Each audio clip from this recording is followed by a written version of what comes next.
ಪೆರಡೂರು ಮೇಳದಲ್ಲಿ ನಾನು ಬಾಲಗೋಪಾಲ ವೇಷಕ್ಕೆ ಸೇರ್ಪಡೆಯಾದೆ. ಪೆರಡೂರು ಮೇಳ ಹೌದು, ಆ ವರ್ಷ ಸೀನಾ ಒಡಿಯಾಳ್ರು ಸೇರಿಸಿದ್ದು.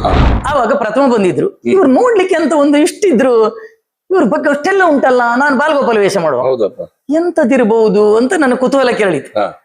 ಆ ದಿವಸದ ಎಂತದ್ದು ಒಂದು ಹೊಸ ಪ್ರಸಂಗ ಇತ್ತು, ಮತ್ತೆ ಒಂದು ವಾರ ಬೇರೆ ಬೇರೆ ಪ್ರಸಂಗ, ಪೌರಾಣಿಕ ಪ್ರಸಂಗ ಎಲ್ಲ ಇತ್ತು. ಗೋವಿಂದಕರಲ್ಲಿ ಇದ್ರು, ಮಾರುತಿ ಪ್ರತಾಪ ಅದೆಲ್ಲ. ಆವಾಗ ನೋಡಿ ಕೇಳಿ ದಿಗ್ಭ್ರಮೆ ಅದೇ ನಾನು.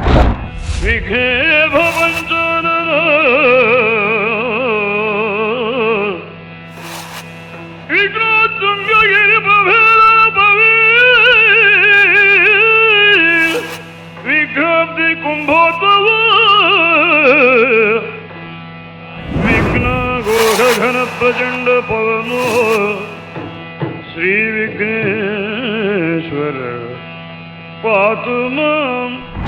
ಆತ್ಮೀಯ ವೀಕ್ಷಕರಿಗೆ ನಮಸ್ಕಾರ. ನಾನು ರಾಜೇಶ್ ಬಾರ್ಕರ್. ಯಕ್ಷಗಾನ ಗಂಧರ್ವ GR ಕಾಳಿಂಗನವರ ನೆನಪು ಕಾರ್ಯಕ್ರಮದಲ್ಲಿ ನಾವಿದ್ದೇವೆ. ಇಂದು ಅವರ ಒಡನಾಡಿಗಳು, ಅವರ ಜೊತೆ ರಂಗಸ್ಥಳವನ್ನು ಹಂಚಿಕೊಂಡವರು, ಜನಪ್ರಿಯ ಕಲಾವಿದರು. ಸಾಲಿಗ್ರಾಮ ಮೇಳದಲ್ಲಿ ಬಹಳಷ್ಟು ವರ್ಷಗಳ ಕಾಲ ಸೇವೆ ಸಲ್ಲಿಸಿದ್ದ, ಅದು ಕೂಡ ಕಾಳಿಂಗನವರ ಜೊತೆ ಅವರ ನಾಗಶ್ರೀ ಪ್ರಸಂಗದಲ್ಲಿ ನಾಗಶ್ರೀ ಪಾತ್ರದ ಮೂಲಕ ಮಿಂಚಿದ ಕಲಾವಿದರು. ಅವರ ಮನೆಗೆ ಬಂದಿದ್ದೇವೆ, ಕುಂದಾಪುರಕ್ಕೆ. ಅವರ ಜೊತೆ ಮಾತುಕತೆಯನ್ನು ಆಡ್ತೇವೆ. ತಮ್ಮ ಅನುಭವವನ್ನ ನಮ್ಮೊಂದಿಗೆ ಹಂಚಿಕೊಳ್ಳಿಕ್ಕಿದ್ದಾರೆ. ಕಾಳಿಂಗನವರ ಜೊತೆಗಿನ ಅನುಭವಗಳು ಬಹಳಷ್ಟಿದೆ ಅವರ ಹತ್ರ. ಎಲ್ಲ ವಿಷಯವನ್ನ ನಮ್ಮ ಜನಪ್ರಿಯ ಭಾಗವತರು ರಾಘವೇಂದ್ರ ಮಯ್ಯವರು ಅವರಿಂದ ಒಂದೊಂದಾಗಿ ಹೊರತೆಗಿತಾರೆ. ನಾವು ನೀವು ಜೊತೆಯಾಗಿ ಕೇಳೋಣ.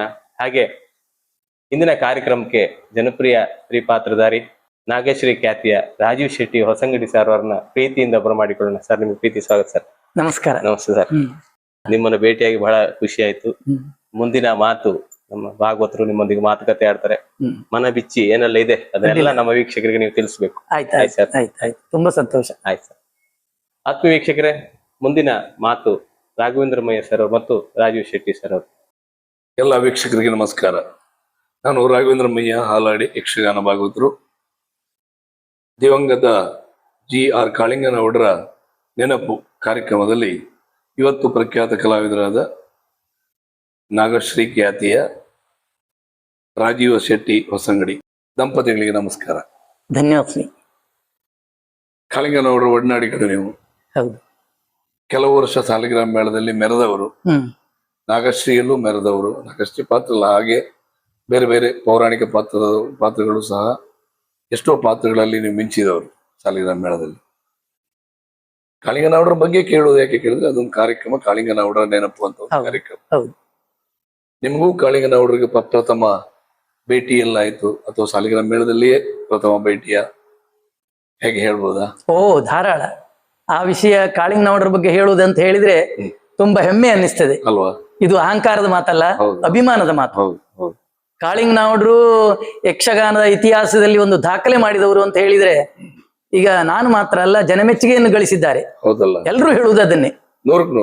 ಆದ್ರೆ ನಾನು ಅವರನ್ನ ಪ್ರಥಮ ಕಂಡದ್ದು ಅಂತ ಹೇಳಿದ್ರೆ 81 ಪೆರಡೂರು ಮೇಳದಲ್ಲಿ ನಾನು ಬಾಲಗೋಪಾಲ ವೇಷಕ್ಕೆ ಸೇರ್ಪಡೆಯಾದೆ. ಹೌದು, ಆ ವರ್ಷ ಸೀನಾ ಒಡಿಯಾಳ್ರು ಸೇರಿಸಿದ್ದು. ಇವರಲ್ಲ, ಕರುಣಾಕರ ಶೆಟ್ರು, VA ಕರುಣಾಕರ ಶೆಟ್ರು ಮತ್ತೆ ರಾಜೀವ್ ಶೆಟ್ರು, ಮಂಜುನಾಥ ಮಲ್ಲಿ ಅವರು ಸೇರಿ ಧರ್ಮಸ್ಥಳದ ನಾರಾಯಣ ಕಾಮತ್ರ ನೇತೃತ್ವದಲ್ಲಿ ಮಾಡಿದ ಮೇಳ ಅದು. ಪೆರಡೂರು ಮೇಳ ತೆಂಟದು. ಆ ಮೇಳದಲ್ಲಿ ಪ್ರಥಮವಾಗಿ ಕಾಳಿಂಗನವರು MA ನಾಯಕರು ಒಂದು ಸೇವೆ, ಅಮೃತೇಶ್ವರಿ ಮೇಳ ಸೇವೆ ತಡ ಉಂಟು, ಆವಾಗ ಪ್ರಥಮ ಬಂದಿದ್ರು. ಇವ್ರು ನೋಡ್ಲಿಕ್ಕೆ ಅಂತ ಒಂದು ಇಷ್ಟಿದ್ರು, ಇವ್ರ ಬಗ್ಗೆ ಅಷ್ಟೆಲ್ಲ ಉಂಟಲ್ಲ, ನಾನು ಬಾಲಗೋಪಾಲ ವೇಷ ಮಾಡುವ, ಎಂತದಿರ್ಬಹುದು ಅಂತ ನನ್ನ ಕುತೂಹಲ ಕೇಳಿತ್ತು. ಆ ದಿವಸದ ಎಂತದ್ದು ಒಂದು ಹೊಸ ಪ್ರಸಂಗ ಇತ್ತು, ಮತ್ತೆ ಒಂದು ವಾರ ಬೇರೆ ಬೇರೆ ಪ್ರಸಂಗ, ಪೌರಾಣಿಕ ಪ್ರಸಂಗ ಎಲ್ಲ ಇತ್ತು. ಗೋವಿಂದಕರಲ್ಲಿ ಇದ್ರು, ಮಾರುತಿ ಪ್ರತಾಪ ಅದೆಲ್ಲ. ಆವಾಗ ನೋಡಿ ಕೇಳಿ ದಿಗ್ಭ್ರಮೆ ಅದೇ ನಾನು. ಅವಾಗಂದ್ರೆ ಈಗ ಯಕ್ಷಗಾನ ಪರಿಪೂರ್ಣ ಗೊತ್ತುಂಟು ಅಂತಲ್ಲ, ಅವಾಗ ಯಕ್ಷಗಾನದ ಪ್ರಾಥಮಿಕ ಹೆಜ್ಜೆ ನನಗೆ ಸಾಮಾನ್ಯ ಬಾಲಗೋಪಾಲ, ಕೋಡಂಗಿ ಮುಗಿಸಿ ಬಾಲಗೋಪಾಲಕ್ಕೆ ಬಂದವನ. ಜನರಿಗೆ ನೀವೇ ಯಾರಿಗೂ ಗೊತ್ತಿಲ್ಲ, ಅವರಿಗೂ ಇಲ್ಲಪ್ಪ, ನಮ್ಮನ್ನೆಲ್ಲ ಗುರುತಿಸುವ ಕಣ್ಣದ ಅಲ್ಲ ಬಿಡಿಯೋದು. ಅವ್ರನ್ನ ಅವಾಗ್ಲೇ ಪ್ರಥಮ ಸ್ಥಾನಕ್ಕೆ, ಮಾರನೇ ವರ್ಷ ಪೆರಡೂರು ಮೇಳಕ್ಕೆ ಅವರು ಪ್ರಥಮ ಸ್ಥಾನಕ್ಕೆ ಹೋದ್ರು. ಅದೇ ಪ್ರಥಮ ಕಂಡದ್ದು ನಾನು. ಸಾಮಾನ್ಯ 8 ದಿನಗಳ ಕಾಲ ನಾವು ಒಡನಾಡಿಯಾಗಿತ್ತು ಅಲ್ಲಿ. ಅಂದ್ರೆ ಚೌಕಿಲ್ ಮಾತ್ರ, ರಂಗಸ್ಥಳದಲ್ಲಿ ನಂಗೆ ಅವ್ರ ಪದ್ಯ ಕೆಲಸ ಮಾಡ್ಲಿಕ್ಕೆಲ್ಲ ಸಿಗಲಿಲ್ಲ, ನಮ್ಗೆ ಆಗುದೂ ಇಲ್ಲ. ಆ ನಂತರ ಅದರ ಮರಣ ವರ್ಷ ನಾನು ಅಮೃತೇಶ್ವರಿ ಮೇಳಕ್ಕೆ ಶ್ರೀನಿವಾಸ ಮೈರು ಮಣೂರು ಅವರು ನನ್ನನ್ನು ಸೇರ್ಪಡೆ ಮಾಡಿದ್ರು. ಅಮೃತೇಶ್ವರಿ ಭಾಗವತರು ಪೆರಡೂರು ಮೇಳಕ್ಕೆ ಹೋದ್ರು ಕಾಳಿಂಗನವರು. ಆ ವರ್ಷ 3 ವರ್ಷ ಅಮೃತೇಶ್ವರಲ್ಲಿ ಉಪ್ಪೂರು ಗರಡಿಯಲ್ಲಿ ಪಳಗಿದೆ ನಾನು. ಹಾ. ಅವಾಗ ಸಾಮಾನ್ಯ ಪೀಠಿಕೆ ಸೇವೆ ಮಾಡ್ತಾ ಇದ್ದೆ. ಯಕ್ಷಗಾನದ ಸಾಮಾನ್ಯ ಪರಿಚಯ, ದಿಗ್ಗಜ ಕಲಾವಿದರ ಜೊತೆಯಲ್ಲಿದ್ದೆ. ಹೌದಪ್ಪ. ಆಮೇಲೆ ಅದ್ರ ಮಾರನೇ ವರ್ಷ ಸೌಪೂರಿಗೆ ಸೇರ್ಪಡೆಯಾದ. ಹಾಗೆ 84ರಲ್ಲಿ ರತಿರೇಖ ಪ್ರಸಂಗ ಸಾಲಿಗ್ರಾಮ ಮೇಳಕ್ಕೆ ಬಂತು. ಹಾ. ಕಾಳಿಂಗನವರು ಸಾಲಿಗ್ರಾಮ ಮೇಳದಲ್ಲಿದ್ರು. ಹೌದಪ್ಪ. ನಾನು ವೈಕುಂಠ ನಾಯಕರು ಸಾಲಿಗ್ರಾಮ ಮೇಳಕ್ಕೆ ಸೇರ್ಪಡೆ ಆದೆ ಆ ವರ್ಷ. ಆ ವರ್ಷ. ರತಿರೇಖ ಮತ್ತು ಉಳಿದ ನಾಗಶ್ರೀ ಪ್ರಸಂಗ ತುಂಬಾ ಇತ್ತು. ಹ್ಮ್ ಕಂದಾವರದವ್ರು ರತಿರೇಖ ಪ್ರಸಂಗದಲ್ಲಿ ನನ್ಗೆ ರತಿ ಮತ್ತೆ ರೇಖೆ ಎರಡು 3:45-4 ಗಂಟೆ ಪ್ರವೇಶವಾದ್ರೆ ನಂದೇ ಬೆಳಗ್ಗೆ. ರತಿಯೆಲ್ಲ ಸಿಂಧೂರ ಪತಿ ಚಂದ್ರದೇವ. ಅದು ಒಂದ್ ಹೆಚ್ಚು ಕಡಿಮೆ ಒಂದು 10 ನಿಮಿಷ 15 ನಿಮಿಷ ಇರ್ತಿತ್ತೇನೋ. ಮುಡಿ ಜಡೆ ಎಲ್ಲ ತೆಗೆದು ಜಡೆ ಹಾಕೊಂಡು ರೇಖನ ಸೀರೆ ಬದಲಾಯಿಸಿ ಒಂದು ರತಿಯ ಪಾತ್ರವೇ ರೇಖಾ ಹಾಗಾಗ್ತಿತ್ತು. ಆ ಪಾತ್ರದಲ್ಲಿ ಅಷ್ಟು ಒಂದು ಖುಷಿ ಕೊಡಿಸ್ತಿದ್ರು ನಮ್ಗೆ. ಯಾಕಂದ್ರೆ ನಮ್ಗೆ ಅಷ್ಟು ಖುಷಿ ಕಂಡದ್ದು ನಾ ರಂಗದಲ್ಲಿ ಮತ್ತೆಲ್ಲೂ ಇಲ್ಲ. ಈಗ ನೀವು ಕೇಳ್ತೀರಿಯೋ ಅಥವಾ ಮತ್ತೊಬ್ರು ಕೇಳ್ತಾರೋ ಅಂತಲ್ಲ. ರತಿ ರೇಖದಲ್ಲಿ ರತಿ ಮತ್ತೆ ರೇಖಾ ಎರಡು ಪಾತ್ರವನ್ನು ಒಬ್ಬರೇ ಮಾಡುದು. ಅವಳು ಸತ್ತು. ಹೌದೌದು, ಅವಳು ಸತ್ತೋದ್ಲು. ರೇಖಾ ಎರಡನೇ ತಿರುಗಿ ಬಂದಳ ಈ ಸಿಂಧೂರ ಪುರಕ್ಕೆ ದೇವಾಲಯದಲ್ಲಿ ಕಂಡು. ಅಷ್ಟೊತ್ತಿಗೆ ಹಮ್ಮೈಸಿ ಬಿದ್ದ ತಕ್ಷಣ ಆ ಪದ್ಯ ಎಲ್ಲ ಆಗ್ತಿತ್ತು. ಅದರಲ್ಲಿ ಭಾಗವತರು, ಯಾಕಂದ್ರೆ ರಿಯಾಯಿತಿ ಇಲ್ಲದ ಭಾಗವತರು ಕಾಳಿಂಗನವಡ್ರು ಅನ್ನೋದಕ್ಕೆ ನಾವೊಂದ್ ಕಡೆ ಹೇಳಿದ್ದೆ, ಅದನ್ನೇ ಮರುಕಳಿಸ್ತೇನೆ ಮತ್ತೊಂದ್ಸಲ.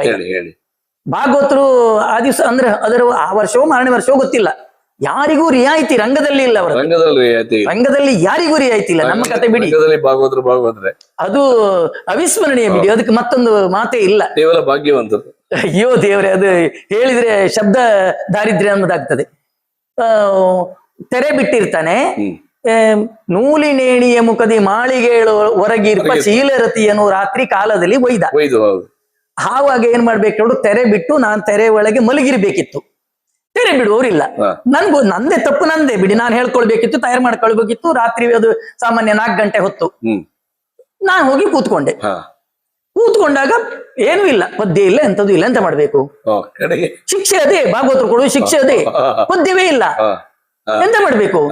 ನನಗೆ ತಲೆ ತಿರುಗಿ ಕಣ್ಣು ಕತ್ಲಿ ಬಂದು ಅಲ್ಲಿ ಬಿದ್ಬಿಟ್ಟೆ ನಾನು. ಕಡೆಗೆ ತೆರೆ ಬಿಟ್ಟಾಗ ಮತ್ತೆ ಕಡೆಗೆ ಕೊಂಡ ಕುಳಿಯವರದ್ದು ಕಳ್ಳ ಬಂದು ಮತ್ತೆ ಶುರು ಮಾಡಿದ್ರು, ಕಳ್ಳನ ಪಾತ್ರ ಮತ್ತೆ ಶುರು ಮಾಡಿದ್ರು. ಹಾಗೆ ರಿಯಾಯಿತಿ ಯಾರಿಗೂ ಇಲ್ಲ.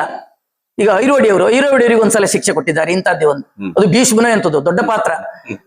ಗಜಾನನ್ ಭಂಡಾರಿಗೆ, ಕೋಟ ವೈಕುಂಠ ನಾಯಕರಿಗೆ, ಅದು ಗುರುಗಳಿಂದ ಸೇರ್ಪಡೆಯಾದದ್ದು ಅಂತ ನನ್ನ ಅನಿಸಿಕೆ. ಯಾಕಂದ್ರೆ ಉಪ್ಪೂರಿಗೂ ಹಾಗೆ ಆಗಿದೆ. ಉಪ್ಪೂರದ್ದು ನಾನು ಕಂಡಿದ್ದೇನೆ. ವೈಕುಂಠ ನಾಯಕರು ಕೊಳಗಿ ಅನಂತ ಹೆಗಡೆಯವರು ರಾಮ ಮತ್ತೆ ಸೀತೆಯ ಪಾತ್ರದಲ್ಲಿ ಜಗಳಾಡಿದ್ದಾರೆ. ಅಂತ 1-2 ಸಲ ಹೂಗುಟ್ಟುವುದು, ತಾಳ ಕುಟ್ಟುವುದು, ಮತ್ತೆ ಆ ತಕ್ಷಣ ಇಲ್ದಿದ್ರೆ ಹೊರಗೋಯ್ನಿ ಅಂತ ಹೇಳುದು, ಹಾಗೆ ಮಾಡಿದ್ದಾರೆ ಗುರುಗಳು. ನಾನು ಇದು ಪ್ರತ್ಯಕ್ಷ ಕಂಡವ ನಾನು. ಹಾಗಾಗಿ ಅದನ್ನೊಂದು ಗುರುಗಳಿಂದ ಬಳುವಳಿ ಇರಬಹುದು ಅಂತ ನನ್ನ ಅನಿಸಿಕೆ. ಯಾಕಂದ್ರೆ ನನಗೆ ಗುರುಗಳ ಬಗ್ಗೆ ಅಷ್ಟೊಂದು ತಿಳುವಳಿಕೆ ಸಾಲದು ಆವಾಗ. ನಾವುಡ್ರದ್ದು ಮತ್ತೆ ನಾವುಡ್ರ ಹೊರ ಅನುಭವ ನನಗೆ ಕಡಿಮೆ. ಎಲ್ಲಿಯೋ 1-2 ಬಾರಿ ರೂಮ್ ಇಲ್ದಿದ್ದಾಗ ನನಗೂ ದಯಾನಂದ ಅಣ್ಣಿಗೂ ಬನ್ನಿ ಅಂತ ರೂಮಿಗೆ ಕಾರವಾರದಲ್ಲಿ ಒಂದ್ಸಲ ಅಂತದ್ದೆಲ್ಲ ಆಗಿದೆ. ಬಿಟ್ರೆ ಮತ್ತೆ ಕಾಳಿಂಗ ನಾವುಡ್ರು ಎನ್ನುವುದು ಅದು ಮಹಾಮೇರು ಬಿಡು ಯಕ್ಷಗಾನಕ್ಕೆ. ನಾನೊಬ್ಬ ಹೇಳುವುದಲ್ಲ, ಇವತ್ತಿಗೆ ಯಕ್ಷಗಾನದ ವಲಸೆ ಇಲ್ವ ಜಗಜ್ಜಾಹೀರಾಗಿದೆ. ಮತ್ತೆ ಭಾಗವತರ ಜೊತೆಯಲ್ಲಿ ಕಳೆದ ಅನುಭವ ನನಗೆ ಹೊಸ ಪ್ರಸಂಗ ಅಲ್ಲ, ಹಳೆ ಪ್ರಸಂಗದಲ್ಲಿಯೂ ಅಷ್ಟೇ. ಈಗ ಲಂಕಾದಾನ ಸೀತೆ ಮಾಡಿಸಿದ್ದವರು, ಮತ್ತೆ ಚಂದ್ರಮತಿ ಮಾಡಿಸಿದ್ದವರು, ಅಂಬೆ ಮಾಡಿಸಿದ್ದವರು, ಪ್ರತಾಪದ ದ್ರೌಪದಿ ಮಾಡಿಸಿದ್ದವರು, ಸಣ್ಣ ಪಾತ್ರ ಬಿಡಿ, ಸುಭದ್ರೇನಂದು ದ್ರೌಪದಿ ಆರಾಟೆಯವರು ತುಂಬಾ ಆಗಿದೆ. ನನ್ನ ಸ್ತ್ರೀ ಮತ್ತೆ ಕೃಷ್ಣ ಪರ್ವದ ಕೃಷ್ಣ ಮಾಡಿಸಿದವರು ಅವರು. ಮತ್ತೆ ಅಭಿಮನ್ಯು ಕಾಳಗದ ಕೃಷ್ಣ ಇತ್ತಲ್ಲ, ಅಭಿಮನ್ಯು ಕಾಳಗದ ಕೃಷ್ಣ ನಂದು, ಮತ್ತೆ ಇವನದು ದಯಾನಂದ ಅಣ್ಣಂದು ಕೃಷ್ಣಾರ್ಜುನರ ಜೋಡಿ. ಮತ್ತೆ ಹೆಚ್ಚಿನ ಪಾತ್ರಗಳೆಲ್ಲ ನಮಗ್ ಗೊತ್ತಿಲ್ಲ ಅಂದ್ರೂ ಮಾಡ್ಬೇಕು. ಕೊಳ್ಳಿಯವರವರಿದ್ರು ಬಾಂಬೆ ಗೋಕುಲ್ ಹಾಲ್ ಅಲ್ಲಿ ಬೆಳ್ಳೆಯವರದೊಂದು ಆಟ ಆಗ್ತಾ ಇತ್ತು, ಸೇರ್ ಬೆಳ್ಳೆಯವರದ ಆಟ. ಆ ಬೆಳ್ಳೆಯವರ ಆಟಕ್ಕೆ ಅದು ಅವ್ರು ಹೇಳುವುದೇನು ಕೇಳಿದ್ರೆ ಲಂಕಾದಾನ ಆಗ್ಬೇಕು ಅಂತ. ಗೋವಿಂದ ಹನುಮಂತ ಯಾರು ಸೀತೆ ಅಂದ್ರೆ ಆ ವರ್ಷ ನಾನೇ ಮುಖ್ಯ ಪಾತ್ರಧಾರಿ. ನನಗೆ ಒಳಗೆ ಪುಕ್ಕು, ನನಗೆ ಎಲ್ಲಿ ಬರ್ತದೆ ಏನಂತ ಕೊಳ್ಳಿಯವರು ಇದ್ದಿಲ್ಲ, ಅವ್ರು ಮಾಡಿಸ್ಬೋದು ಅಂತ. ಇಲ್ಲ, ನಮ್ಮ ಮೇಳದಂದ್ರೆ ನಮ್ಮ ಮೇಳ ನೀನೇ ಮಾಡ್ಬೇಕು. ನನ್ನ ಹತ್ರ ಮಾಡ್ಬೇಕು ನೀನು, ನಾನಿದ್ದೆ ಅಲ್ಲಿ. ನನಗೆ ಮೈಯೆಲ್ಲ ನಮೀರ್ ಹೇಳ್ತದೆ. ಈಗ ಹ್ಯಾಗ್ ಮಾಡು, ಎಂತದ್ರಿ ಧೈರ್ಯ ಕೊಡೋರು. ಹೌದು, ರಂಗಸ್ಥಳ ಅದು ಕೊಳ್ಳಿಯವರು ಎದುರುಗಡೆ ಕೂತ್ಕೊಂಡಿದ್ದಾರೆ, ಯಾಕೆ ಮಾಡ್ಬೇಕು? ನನಗೆ ದೇವರ ಸ್ಮರಣೆ ಮಾಡ್ಕೊಂಡು ನನ್ ಮೈಯೆಲ್ಲ ನವಿರು ಹೇಳ್ತದೆ. ಆ ತರ ಅಂತೂ ಮಾಡಿಸಿದ್ದಾರೆ. ಪದ್ಯ ಒಂದೂ ಬಿಡ್ಲಿಲ್ಲ, ನಾನು ಬರೆದು ಗಟ್ಟಾಕೊಂಡಿದ್ದೆ ಪದ್ಯಗಳೆಲ್ಲ, ಪದ್ಯಗೊಂದೂ ಬಿಡ್ಲಿಲ್ಲ. ಆ ಸಮಯ ಸೂಚಕತೆ ಭಾಗವತರು ನಾವುಡ್ರಿಗೆ ಅಲ್ಲದೆ ಮತ್ತೊಬ್ರು ಇಲ್ಲ. ಪ್ರತ್ಯೇಕ ನನ್ನ ಮತ. ಅಯ್ಯೋ ಮತ್ತೆ ಯಾರಿಗೆ ಯಾವುದು ಬೇಕು, ಮಾತಾಡುವವರಿಗೆ ಮಾತಾಡುವುದು, ಕುಣಿಯುವವರಿಗೆ ಕುಣಿಸುವುದು, ಅದು ಗೋಪಾಲಾಚಾರ್ಯ ಹೇಳಿದ್ದಾರೆ ಬಿಡಿ. ಹೌದೌದು. ಆದ್ರೆ ಅದೇ ಕೊಡಗಿನ ಜಡ್ಡಿ ಚಂದ್ರ ಇದ್ದ, ಇವತ್ತು ಮಂದರ್ತಿ ಮೇಳದಲ್ಲಿದ್ದ. ಚಂದ್ರ ನಾಯ್ಕ. ಹಾ, ಚಂದ್ರ ನಾಯ್ಕ. ಅವನಿಗೆ ಏನ್ ಬೇಕು ಅದನ್ನ ಕೊಟ್ಟು ಅವನು ಕಾಣಿಸ್ತಿದ್ರು. ಕಾಣಿಸ್ತಾ ಇದೆ. ಮತ್ತೆ ನನ್ಗೆ ಹೇಳ್ತಿದ್ರಂತೆ ಶಂಕರ ಭಾಗವತರ ತರ, ನೋಡ ಹೇಗೆ ಹೇಗೆ ಅಂತೇಳಿ ಶಂಕರ ಭಾಗವತರು ಪ್ರಭಕರಣ್ಣ ಹತ್ರ ಅವ್ರ ಹತ್ರ ಎಲ್ಲ ಹೇಳ್ತಿದ್ರಂತೆ. ಅವ್ರು ಕೇಳುದು ನಾವು ಈಗ ಹಗಲು ಮಾತಾಡುವುದೇ ಇಲ್ಲ. ಈಗ ಒಪ್ಪೂರ್ ಭಾಗವತರು ಚೀಟಿಯಾರು ಬರೆದು ಕಳಿಸ್ತಿದ್ರು, ಇವರು ಅದೂ ಇಲ್ಲ. ರಂಗದಲ್ಲಿ ಅಬ್ಬಾ ಶಿಕ್ಷೆ